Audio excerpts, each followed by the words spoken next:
headquarters of Ramsey Solutions. This is the EntreLeadership podcast, where I take calls from leaders like you about what it takes to win at any stage of business and leadership. I'm Dave Ramsey, your host, with over 30 years of experience leading in the trenches right alongside you. If you want to submit a question, email us at EntreLeadership.com/ask, and just go to that portion of the website, and we can, of course, get you signed up there. You can leave us a voicemail at 844-944-1070. That's 844-944-1070. Mike's with us in Dallas, Texas. Hey, Mike, welcome to the EntreLeadership podcast. Hey, Dave, it's a pleasure to meet with you or speak with you today. You too, sir. What's up? Well, I own a commercial Christmas decor business that leases those big mega Christmas trees and all the big decor that goes with it. And we do the big airports and casinos, hospitals, town centers. You've probably seen a lot of that stuff. But we have 5 full-time employees, and we ramp it up to about 50 during the holidays. Last year, we did 1.3 in revenue, and this year we're on track for about 1.8. And we currently have no debt on the business.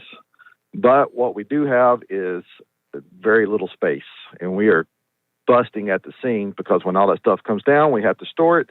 We're running out of space. We currently lease 3 different warehouses, but it's really inefficient because of the locations.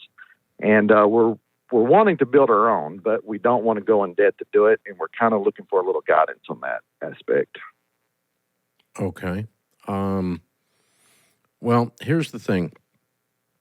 The business is profitable. You're also considering going into the real estate business for no apparent reason. It's not necessary to run your business that you own the land. It's just always appealing to own real estate for most of us. I like real estate. And there's no requirement, though, that you own property to be successful in business. The business can lease throughout the perpetuation of operating.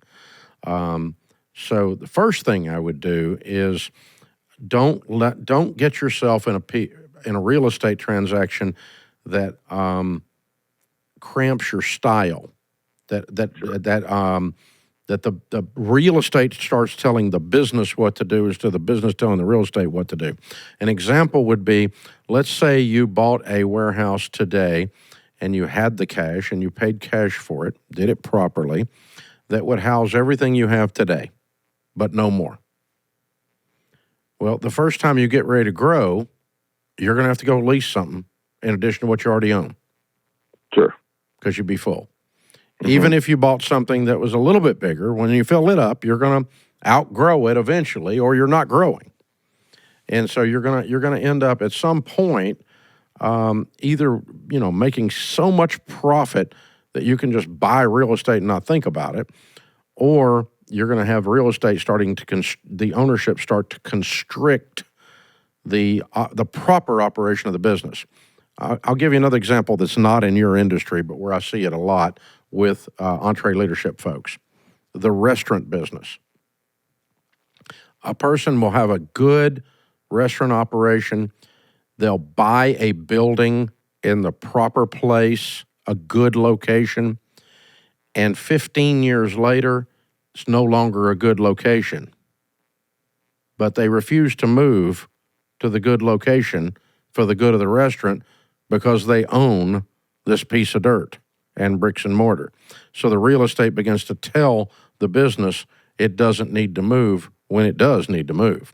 Mm-hmm. So this is the kind of things you can get into when you mix real estate ownership with a small business operation. Not saying don't do it, I'm just saying be aware. So all of that speech to say, what would I do in your situation? There we go. Mm-hmm. Now, what I would do in your situation is I would find a good, large warehouse that is exactly what you want, where you want it, and I would lease it. And I would try to find a good, large warehouse, larger than what you need, and lease it with the option to purchase it sometime in the next 5 years. So we've been exploring that. That particular scenario seems to be really tough in this area. It's tough everywhere. Yeah, to find You have to somebody find an owner who wants to lease but is also willing to sell. Usually they want to do one or the other. Mm-hmm. I found it many years ago when I bought the original building we moved into.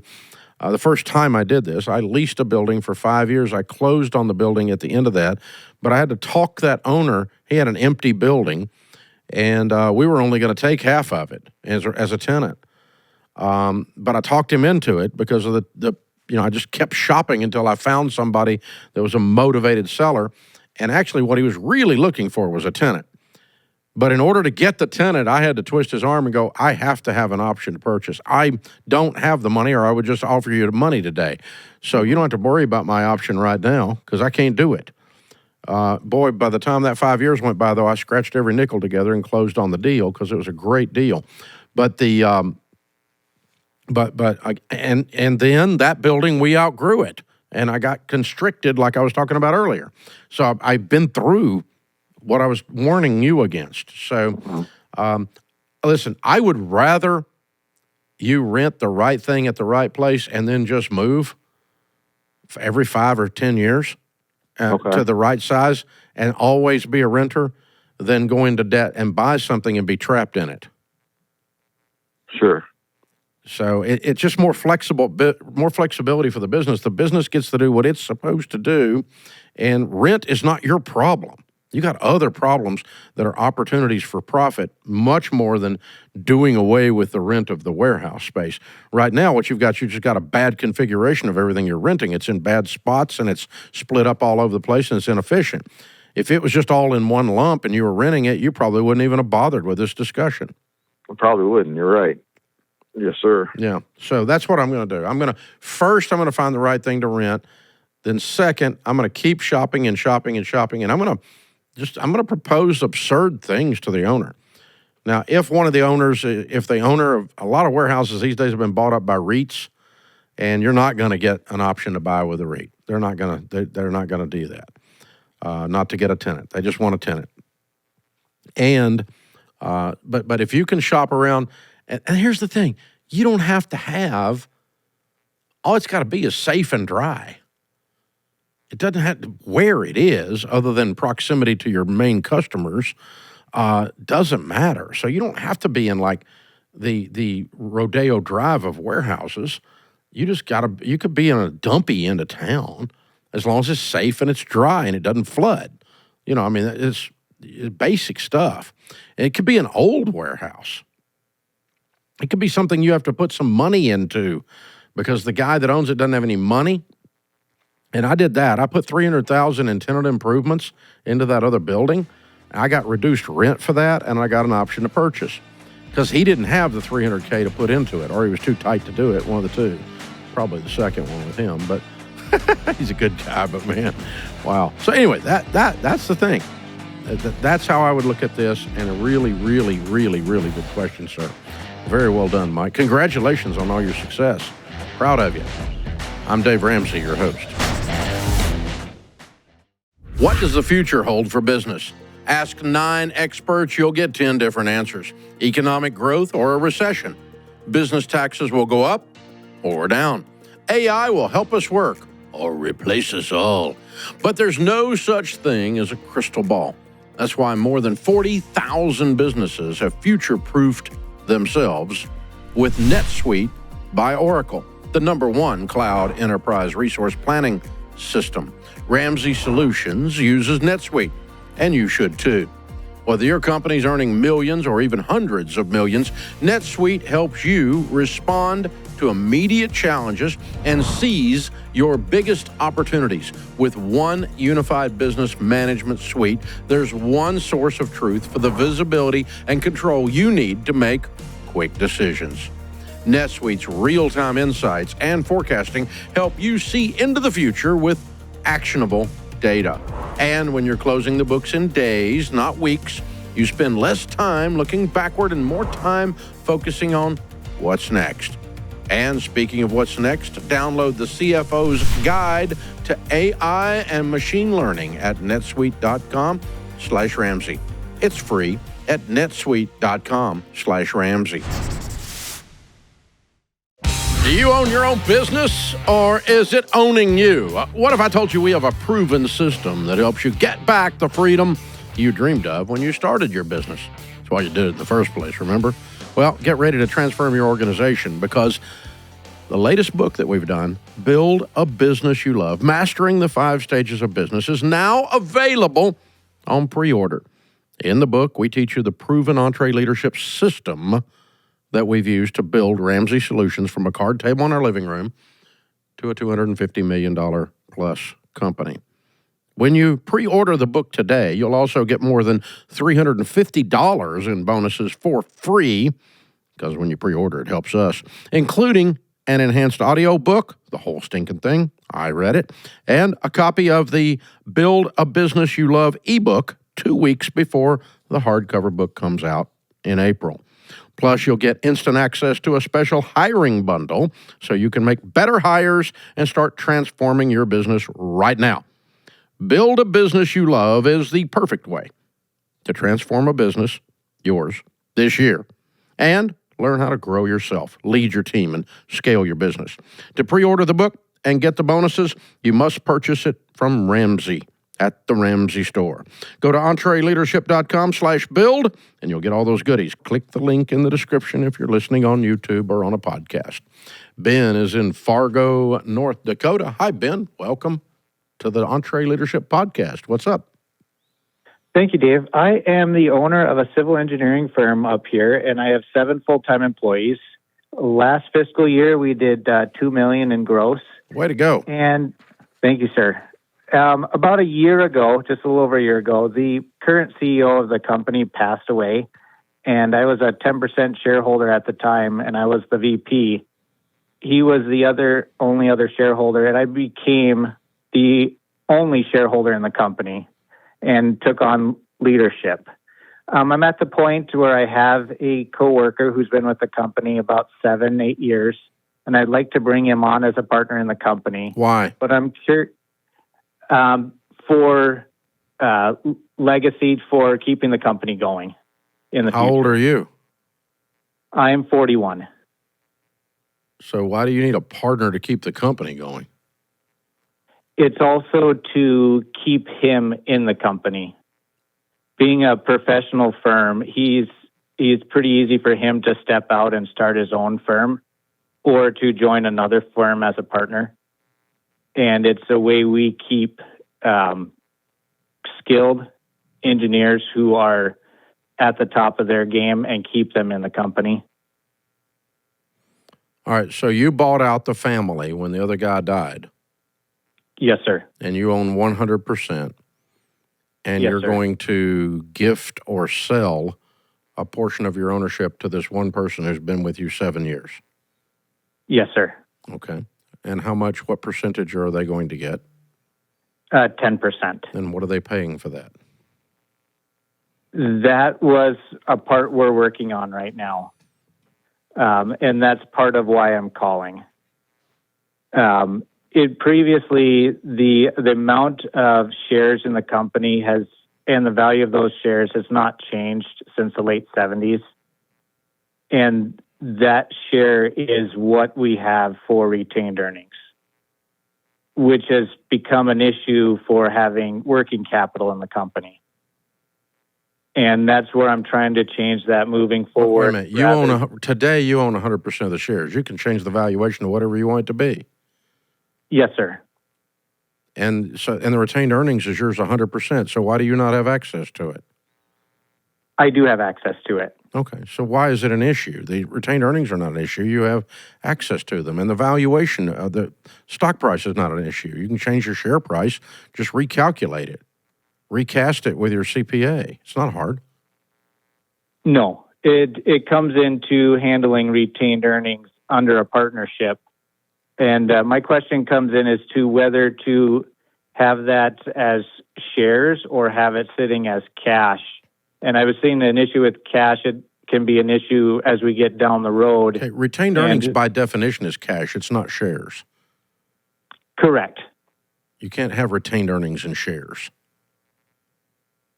The shares end up putting the money into the business would end up being working capital for the company. Oh, you're saying when he buys into the business to buy his shares, that money, is that what we're talking about? Right. And just dealing with that in the future, and especially when we do profit sharing distributions and needing to increase working capital. Okay. How much in retained earnings do you have today? Currently, it's the last fiscal year's revenue, which is about $400,000. So you're sitting on $400,000 cash in the business. Correct. Good for you. Okay. Then if he were to buy into the business, you're going to charge him for 10%, $40,000 cash for his share of retained earnings. And you're going to charge him for his shares in addition to that. Correct. Okay. So then he owns 10% of retained earnings from that point forward. Correct. And distribution of profits will be 10% to him, 90% to you. Yes. So what's your question? We're looking at increasing that retained earnings in the future and using the profit from the company to do that. Yeah, that would be normal. And if you did that, that would be 90% on your back and 10% on his back. So if you make $100,000 to the bottom line and you say, we're going to put all of that into retained earnings, effectively, he's putting in 10 and you're putting in 100 because you didn't distribute it.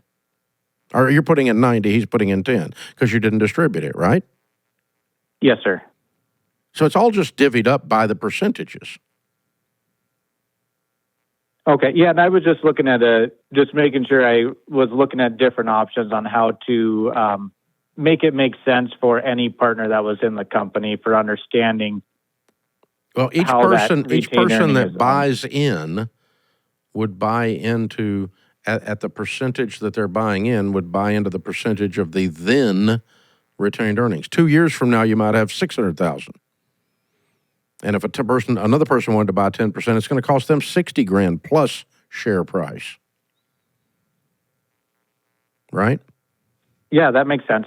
Okay. Yeah, that was just a different way to approach the issue. I just was trying to get your thoughts because I'm sure this was something you had considered. No, I don't have partners. I don't have any partners at all. I've not considered it for 5 seconds. But it's just a math equation. But and what you're talking about in a professional organization like a doctor, a law firm, a medical firm, and yes, engineering or architects do this a lot too. It is a professional partnership. It's not that unusual. Now, here's the thing. You need to find a template, Ben, and you can probably find one with find some best practices template for the partnership agreement with some other engineering firms. But here's the things you have to make sure your partnership agreement covers. We call them all the D's, okay? Death, what happens if he dies? Well, you've experienced that. You got to buy the guy out, right? But we need to spell that out. Disability, what happens if he's not able to work? Can he remain a partner?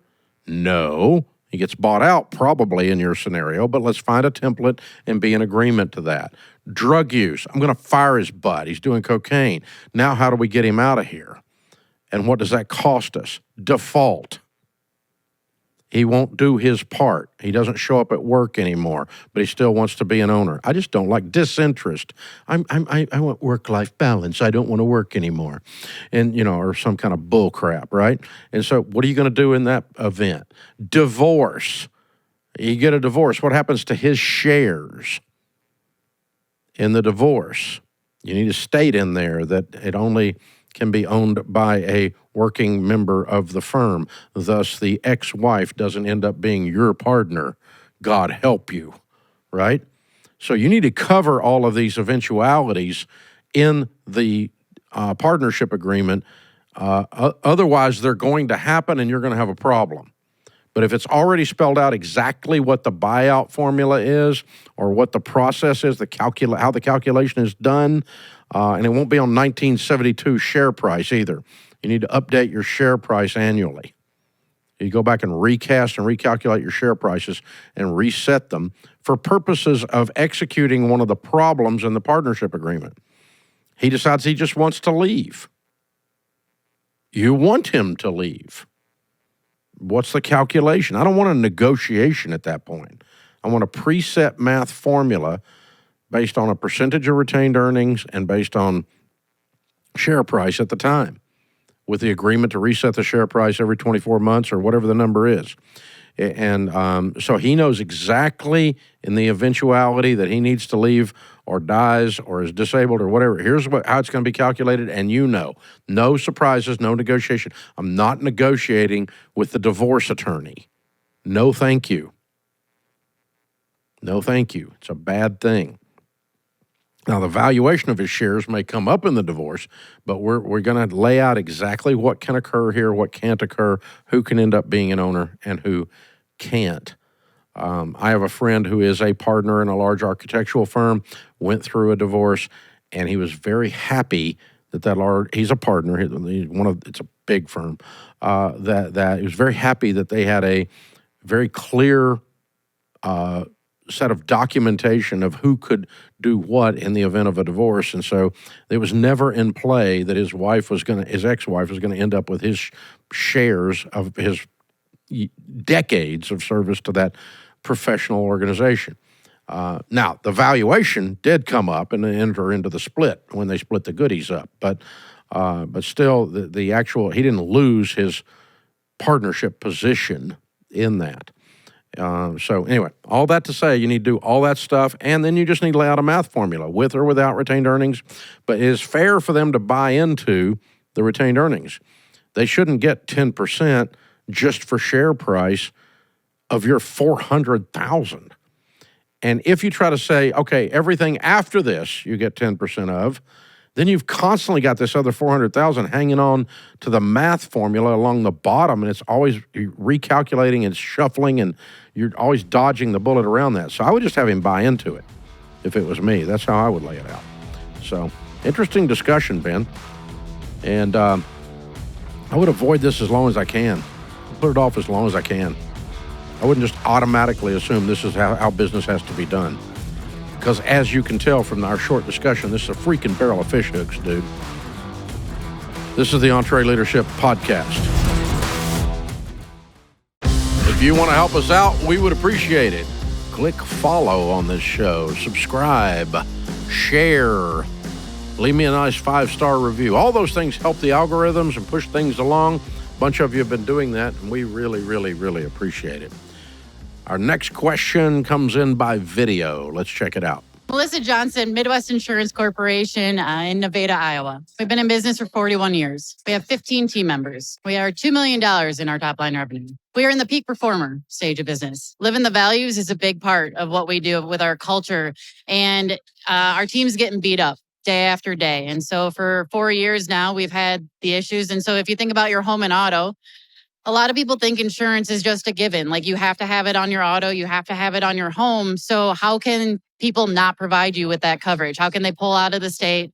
And so they're getting beat up every day and really taking the brunt of it when they're just the messenger. And so trying to have that conversation and be empathetic, but also be like, I still need you to live the values, and I need you to treat every single interaction as a new interaction that, they don't know that you've heard this 7 times today and the last 4 people yelled at you. So how do you handle that? And how do you kind of help them with the tools so that they can respond appropriately? Well, we have a rule at Ramsey. We work with people, especially in the money space, many of which are struggling and they're frustrated. And having money problems is a huge stress point, obviously. And so sometimes folks don't control their emotions and get confused that they can direct those at us. So some customer service departments in some companies, that's Greek for you get abused all day long. Nobody wants that job. And we've got Ramsey Concierge, where people call in and talk to us about almost anything, and we try to help them with our different ways of serving someone that's struggling. Maybe they've got a foreclosure, they're scared, they're afraid they're bankrupt, they're looking at a repossession, or they're just fighting with their spouse about money. In all of those cases, they're angry, but not at us. And so we've trained our team, and it's been very, very good for morale. First, we want to be kind and we want to be calm. The louder they get, the quieter you get. And at some point in the conversation, wherever you decide that you're starting to be abused personally by this frustrated, angry person, you have to stop them and say, okay, at Ramsey, we don't do this. If you want to be frustrated, I understand, but I'm a person over here, and I'm trying to help you. I did not personally cause your situation. Ramsey didn't personally cause your situation, and we'll try to help you, but you don't get to yell or scream or cuss, and if you do, we're going to end the call. Now, how can I actually walk through this with you as two friends working on a problem? And if they resume the screaming and cussing, just hang up. I don't have to talk to them. And your people don't have to talk to them. Just say, I tell you what, you call me back when you can get control of your emotions. And hang up. It's that simple. No one does that in corporate America. They just put up with the public's bullcrap, and the public is out of control. We call them 2%ers. 2% of Americans should be institutionalized. They're nutty, out of control, need coaching, need counseling, and we're not, spend the money you were going to spend with us on counseling. You have a rage problem. We're not going to, I don't care if you're my customer, if you're going to be a butt. And so hang up. And you can do that. Well, I don't know. So-and-so. Listen, no one anywhere requires you to create a toxic environment where abuse is their job all day long. That's a ridiculous scenario. And so if I'm you, I'm going to look at my team and say, I love you so much, I'm not going to require you to do that. Now, I don't want you to be mean to them, and you don't cuss back at them and yell back at them. That's not the point. Matter of fact, we're going to de-escalate. Like I said, the louder they get, the quieter we're going to get. Ma'am, we're going to have to end the call if you can't get control of yourself, because I'm here to help you, but I'm not your pounding board. I'm not your whipping boy. So if I can help you, let's do that. Otherwise, I'm going to have to just end the call. Boom. Did you hear the dial tone? There it is. And I discovered this a long, long time ago, and I discovered what it did to the morale of our company accidentally just because I'm a redneck hillbilly. So I was walking through the lobby where we had at that time an old-fashioned receptionist desk, and we had these things on the receptionist desk called telephones in those days. And she would pick up the telephone and talk on it with a headset. And the young lady that was our receptionist, she'd only been there about 4 months, was crying, talking to this guy. And tears are running down her face. And I'm like, what? I said, just, whoa. I waved my hands. Just put that person on hold. What's going on? Are you okay? This is the third time this guy's called. He just yells and screams, and he just calls us names, and he says Ramsey's awful, and I just can't take it. And I said, oh, okay, hold on. And I just picked up the handset, and I said, hey, bud, here's the deal. You're fired. This is Dave, and you're fired. He goes, what do you mean I'm fired? I said, you're fired as a customer. Whatever business you were doing with us, take that money and go buy counseling. Don't ever call here again. I don't want you in my database. I don't want anything to do with you. I want you to stay completely away from our people. You don't call here and abuse people anymore. Do you understand? He said, you're kidding. I said, do I sound like I'm kidding? Don't call here anymore and be a butt. And I hung up. And she looked at me with these wide eyes like I had invented fire. I didn't know you could do that. I said, well, I own it. I definitely can do it, and I've just deputized you. You can do that too. You do not take abuse on the front desk. It is not your job. It's not like chief abuse acceptor is not your job title. That's ridiculous that somebody's calling in sweet little receptionist lady sitting there just chewing her butt out because he has an emotional problem. Well, give me a break. I'm sorry. Go get your root canal somewhere else, buddy. So, and you know what? The weirdest thing, I did that. That's the only time I've ever done it in 30 years of running this company. But that idea that you are deputized to retain your dignity spread like wildfire through our company. And our people are not mean to our customers. We're kind to them. We love them. We want to help them. But we're not going to engage in a toxic, out-of-control, freakazoid relationship with a customer. We hang up on them. And the morale, oh, wait a minute. Dave values us more than he does somebody that's out of control. We'd rather forfeit the money than put up with that. So that's what I would do. And I think you're going to see your morale soar. And just, and then you've got the ability to just be kind and sweet to the calls you take, because you're going to take some bad calls in your world right now. I don't disagree with that. It's the environment you're in. And we take some bad calls. That's fine. That's part of what comes in here. Some of them are sad.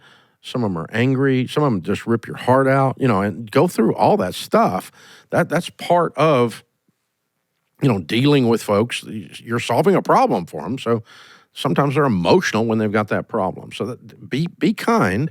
But at the end of the day, we're going to get to a certain point and say, you know what?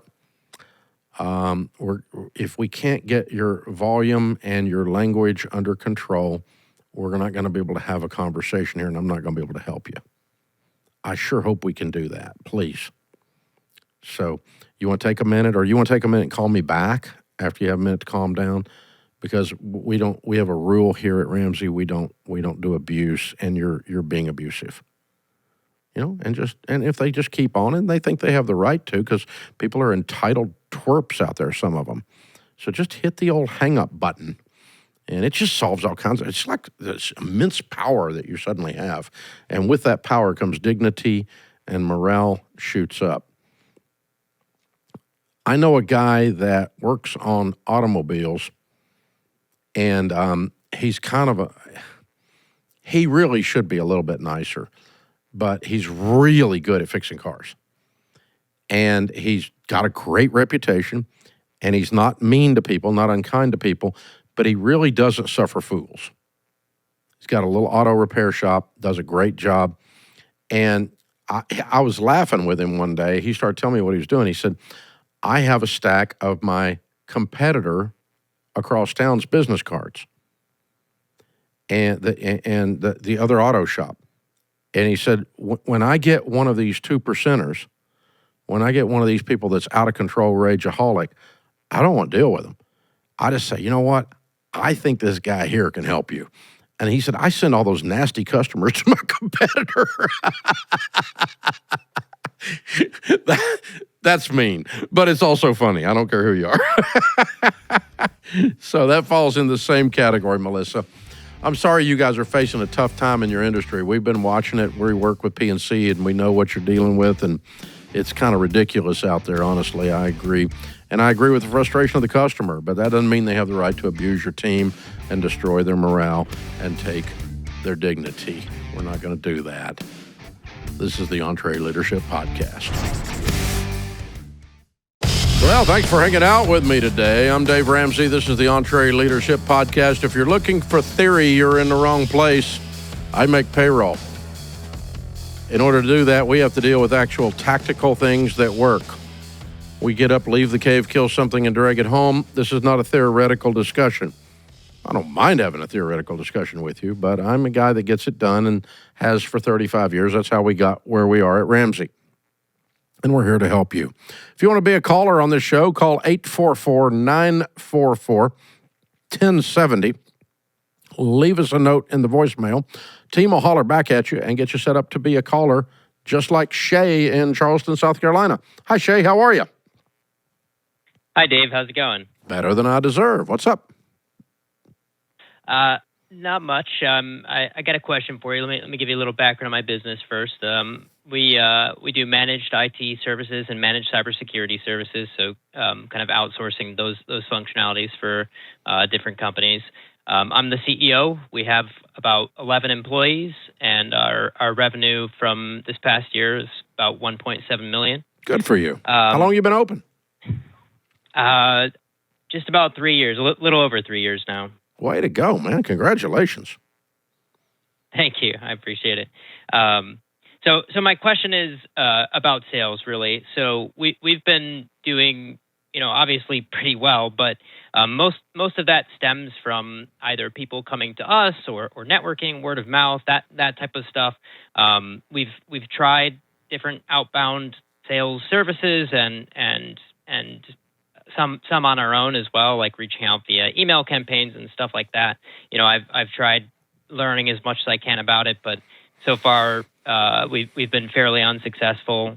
Most recently, we're doing a search engine optimization campaign as well as a cold calling service, and those actually seem to be doing a little bit better, but still no actual conversions into business. And so I'm just trying to figure out how do we make a repeatable, reliable sales process that we can really, put our pedal to the metal on. Very good question. I love it. Okay, so you come into a firm. What's your typical customer look like? What size of a firm is it? It varies. I'd say from like 50 to 300 users, like technology users. It could be more employees, but people who are actually, laptops and what have you. Okay. And where are they located physically? In the Charleston, usually, South Carolina area, or what? Actually, we have probably about 30% of our customers here, and the rest are kind of United States wide. Okay, so you do a lot of remote work. Yes, yeah. You're not physically traveling all over the United States to work on people's IT and cybersecurity, right? No, we do occasionally fly out, but not very often. Right, only when big relationship or retain one or something like that. But I mean, to do in the actual day-to-day wrench turning, you can do that remote. Your guys they can check the security. They can log into their server or their cloud or whatever it is and make sure everything's going. I got it. Okay.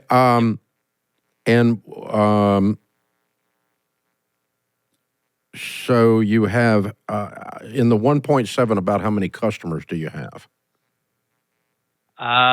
Probably maybe 10 to 12, something like that. So these folk are paying you a couple $100,000 a year. Yeah, you got it. Okay. So they're big sales.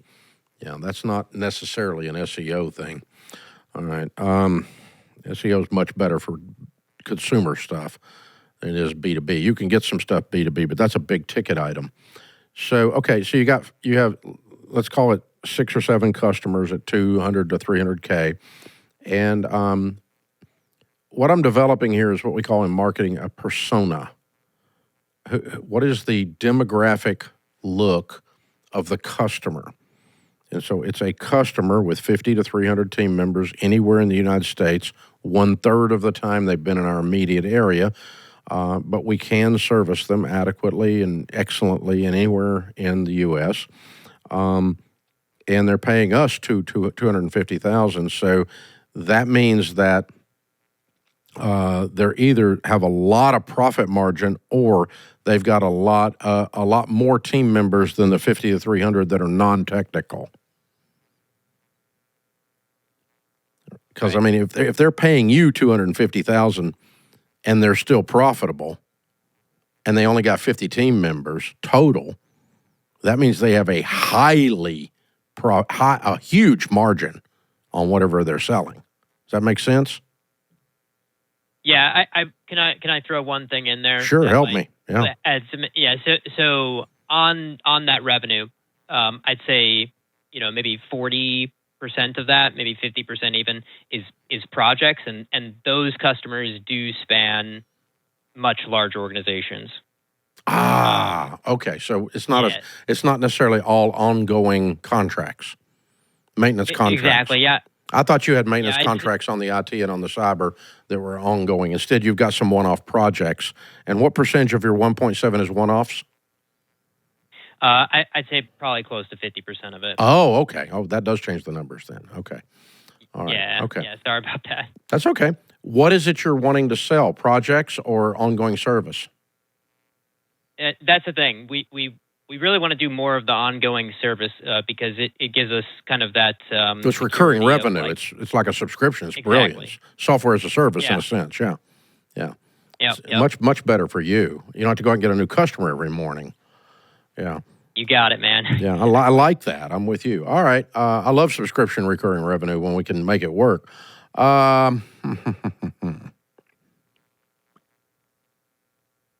Well, number one, let's say out loud, these are two very different products with two very different goals. The project-driven product the goal is short-term revenue until we can get so much subscription revenue that we don't want to do those anymore. So that you probably can SEO into a lot easier than you can into a subscription. The subscription stuff is probably going to come more from referral.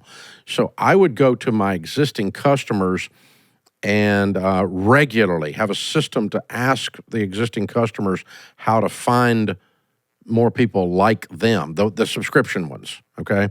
The ones buying the ongoing service. And you know, who else in the business can you refer me to? I need some referrals. I'm a small guy. I'm trying to grow this thing. Would you help me out? You know, I'm not going to pester them. I just, you know, if you'll just introduce me to two people, it would be a huge favor. We would really, really, really appreciate it. If you have one that ends up giving you 3 or 4 customers, send him and his wife on a cruise. Mm-hmm. Yeah. For sure, because it'll make you a zillion times more than the cruise costs. So say thank you if you get somebody that enthusiastically does that. But sometimes they'll just kind of go, yeah, you know, I never thinking about it, but thanks for bringing it up because I was just talking to my buddy at lunch and he was griping about he got hacked. And you go, wow, you need to call Shay. Okay.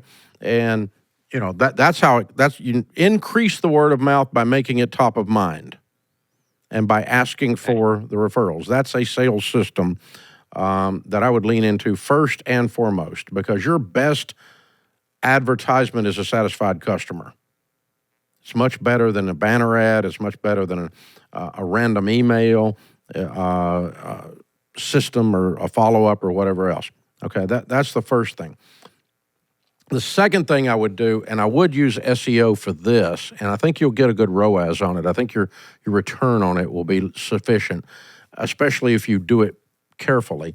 I would do some Facebook, but more importantly, I'd probably do some keyword Google purchases that help me fish exactly in the pond where this size fish is. I'm not trying to get companies that have 15,000 employees. That's not your target. Okay? And I'm not trying to get solopreneurs that are working in their living room and don't have any employees. That's not your target. So you're very specific with your keyword buys and don't try to sell your service with these keyword buys. Instead, use a lead magnet. And that is a free downloadable PDF, the top 10 mistakes people make when it comes to their cybersecurity, or the 4 myths that cost companies millions of dollars in cybersecurity, or you know, a great story of of a company that that's not a good download. Why would I? You know, why? In other words, the customer is interested in this and is going to download this thing that gives them some information, but it also tells you they are a white hot lead because they are concerned about the subject. And so, like for instance, in the real estate business, residential real estate business, 1,000 years ago, when the internet was first started, we taught real estate agents to do a lead magnet that was like 10 things to do to get your home ready to sell. And if you download that PDF, you're probably thinking about selling your house. Hello. So that's a white hot lead then. That's not a warm lead. That's like, you know, who downloads how to get your house ready to sell? Not me. I'm not selling mine. So it's got to be somebody's thinking about it. So the same thing in your thing. Somebody's got a cybersecurity problem. They've been hacked. Top 4 things to do immediately when you've been hacked or whatever. If you got a phishing scam going, here's what we're going to do. Or anything that's a buzzword in the cybersecurity world or in the IT breakdown world. You know, what happens when you know, I don't know, whatever the common problem is that this size firm would face with an IT problem that you can service instantly. And you go, okay, here's 3 things you can do immediately that relieve some of the pain, and then call the doctor now that you stop the bleeding or the doctor. And also, in order to get the free download, of course, they're dropping you their email. That's what it costs them. And then you've got the ability to follow up. And obviously they have to have spam opt-out and all the things to be legal on all that. But yeah, that kind of thing. You need to be fishing in the pool with something and giving away something that is in the area. We're not giving away candy bars. That's not the business we're in. So we're giving away something having to do with that subject. Or here's another one. 5 things to look for when you're selecting your outsourced IT firm or outsourced cybersecurity firm. And if you look for these 5 things, you'll get a good one.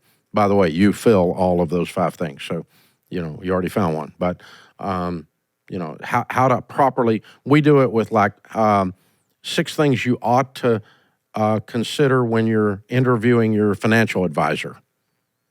And we'll put stuff like that out there, and man, it just lights it up, And so lead magnets with SEO that way, but you've got to be very careful with where you're fishing, or you won't get a ROAS on it. You won't get a return on it. And so, and it occurs to me in your world, it's probably not Facebook. Facebook, very consumer driven. We run some Facebook ads on some of these things, but they're direct to consumer issues. And you may want to try to, LinkedIn might be a place to land some of this stuff. Actually, it is a place to land some of it if you can figure out a way to run some of it in that. But that's the type of thing we're always looking at doing. So develop a persona. This is the target. And where do I find these people, and how do these people shop for this service? And the first place you go is to your existing satisfied customers, and then after that, you go from there. And I would build some testimonial videos and put them on your website of going, man, we got hacked and we were so screwed. And Shay's guys came in and they not only cleaned up the mess, they locked all the doors, and the cybersecurity team was amazing. It took 48 hours to stop the bleeding, and it took another 4 weeks to get it in place. And then they stay on top of it. They're our internet cops, and we love them. And have somebody like me that doesn't know squat about what they're talking about say that stuff to the camera, and then just post a bunch of those on your website, and that's another way to get started in that. So I don't know, it's just some ideas off the top of my head. Maybe not all good ones, but you can pick and choose as you want, and that's what we're here for. So very, very cool stuff. Love what you're doing, man. It's a great business. Congratulations. Really, really like it. Very cool. Hey, folks, remember, better a wary warrior than a quivering critic. This world needs more high-quality leaders, so take courage and lead. I'm Dave Ramsey, your host. Thanks for listening to the EntreLeadership Podcast.